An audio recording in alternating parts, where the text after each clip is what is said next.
This is Anthony Schreiber, the original vehicle hunter, back with another episode of Driveway Confidential. In my driveway today, I have a couple of fiberglass campers. I'm going to focus on this one in the front, which is a 1994 Casita Spirit Deluxe. And in Casita language, deluxe simply means it has a bathroom. And there's a Scamp in the back. Scamp and Casita are the manufacturers of your entry-level fiberglass campers. The higher-end fiberglass campers nowadays are made by Escape and Oliver and Bigfoot, but Scamp and Casita tend to be the entry point for folks into the fiberglass camper market. The fiberglass campers are fabulous because they are made with a bottom portion, a top portion, and those two portions are joined together with this belly band. And because they're fiberglass molds, they typically will not leak. If they do leak, they're going to leak where you have a penetration, where you have a plumbing vent or a screened ceiling vent, an air conditioning, something that causes you to put a hole in the roof. So as long as you caulk and seal your penetrations, you will usually have a pretty leak-free camper. The design of these campers has not changed very much over the years. So this one in the front is a 94. This one behind it is a 2012. They don't look terribly different. Some campgrounds have a rule that you can't camp there if your camper is more than 10 years old. If you want to get around that with a fiberglass camper, it's recommended you just lie and say your camper is 5 or 7 or 8 or 9 years old, because the design hasn't changed a whole lot. It's going to be hard for them to know. Entering this Casita, this one is from back in the days of a rounded door, kind of like an airplane door. Nowadays, they will employ a flat door. So that's one giveaway. If you have a smart campground attendant, they might know it's a little bit older than what you're saying. This one has air conditioning that has been built into the closet instead of on the roof. That could mean one of two things. The person didn't want it on the roof because they didn't want another penetration in the roof, or maybe they had a low-hanging garage ceiling, or it could mean that they simply bought a Casita without air conditioning or acquired a Casita without air conditioning and decided to add it at a later date. And where better to add it than in the closet? So simply by shortening the height of the closet, they have now allowed themselves to have an air conditioning in their unit. And add a vent to the outside and you're good to go. So this Casita has both air conditioning, small closet, a bathroom with a toilet and a shower. Because it's an older Casita, it comes with carpet on the floor, very small pile carpet, like a commercial grade carpet. And nowadays, if you were to order Casita, you'd probably have some kind of vinyl plank flooring or linoleum or something of that nature, something that's easier to get the sand out of, easier to clean.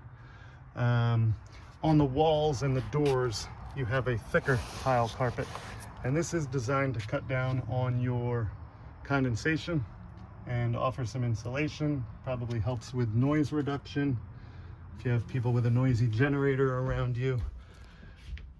This Casita, even though it's a 94, it has some cushions that aren't feeling terribly dated. They've got a nice light color to them, matches the color of the walls quite well.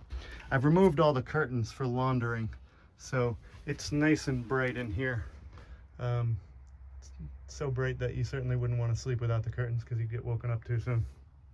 You have a nice color that has been added over the years to brighten up the space, kind of give it a tropical beachy feel. And you have the original Dometic fridge, a kind of small model. Nowadays you'd have a fuller model that goes all the way to the floor here, larger model. This one works on AC, DC, and LPG, which is liquid propane gas. So you have some options as to how you will power your fridge slash freezer. Above that, you have a microwave, some storage. You've got a sink, a 2-burner stove. These little stoves are awesome. They're just like your barbecue grill, but with a longer hose for the propane. So 2 burners. The hose goes all the way out to the tongue where the propane tank waits. This folds down, this dinette folds down into a double bed. It's going to be tight. It's probably about 44 inches wide. I'm a 6-footer and I have enough room to lay here. But if I point my toes, I'm going to touch the wall. Got nice lighting throughout. A couple of different spaces to keep you illuminated. So over the side dinette. This side dinette folds down into a bed. So if you're a couple and you have 1 child, you could potentially get away with this camper. If you're grandparents, you could bring a grandkid along.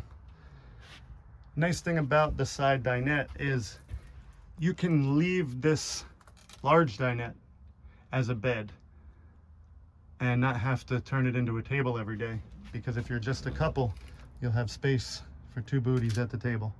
So you can eat, drink your coffee, play cards, do whatever you need to do, and you don't have to worry every day that you have to convert your dinette back into a bed or your bed back into a dinette. So the nice thing about a casita or a scamp is you can usually find one for between $10,000 and $15,000.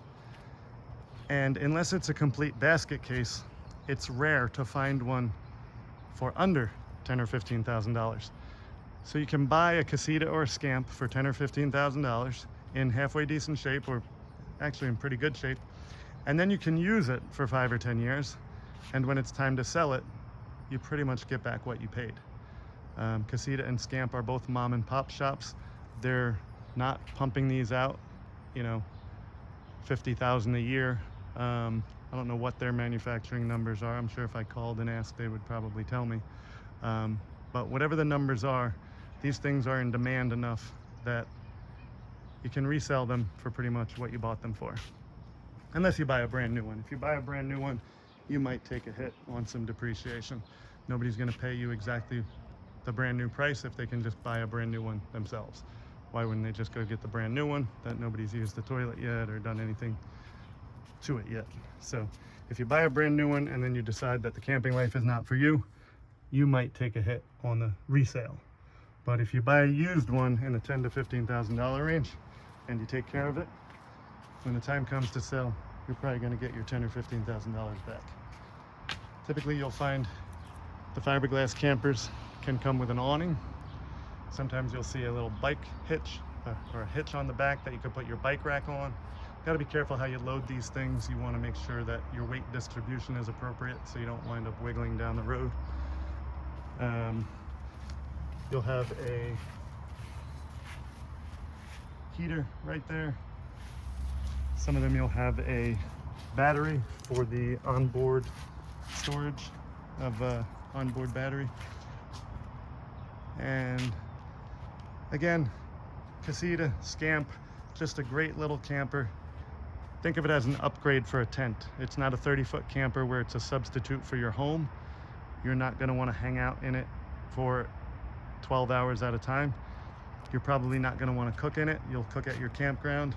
If your campground has a bathroom, you'd much rather use the campground bathroom than your bathroom. But at least you have a bathroom for late night urination, so you don't have to get out of your camper and go to the campground if it's cold out or if you just don't feel like being bothered.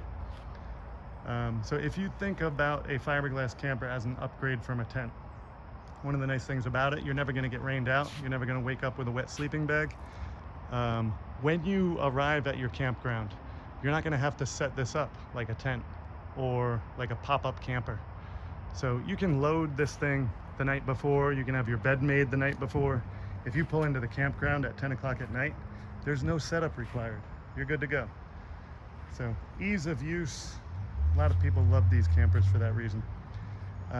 Other than a camper that you drive in, these are a lot better, because if you have a camper that you drive in, like a Class C motorhome or something like that, and you got camp set up and then you're like, oh shoot, I forgot the coffee, I forgot the ice. You pretty much have to break your camp down so you can drive away. With this, you just unhook your vehicle, you leave your home, you lock it up, you take your vehicle and you go do touristy things, sightseeing things, shopping, whatever you need to do. You don't have to take your awning down. You don't have to break camp just because you want to go somewhere. So of all the different camping styles I've tried, having a nice small bumper pole camper for me is one of the easiest and most practical ways to get out into the world.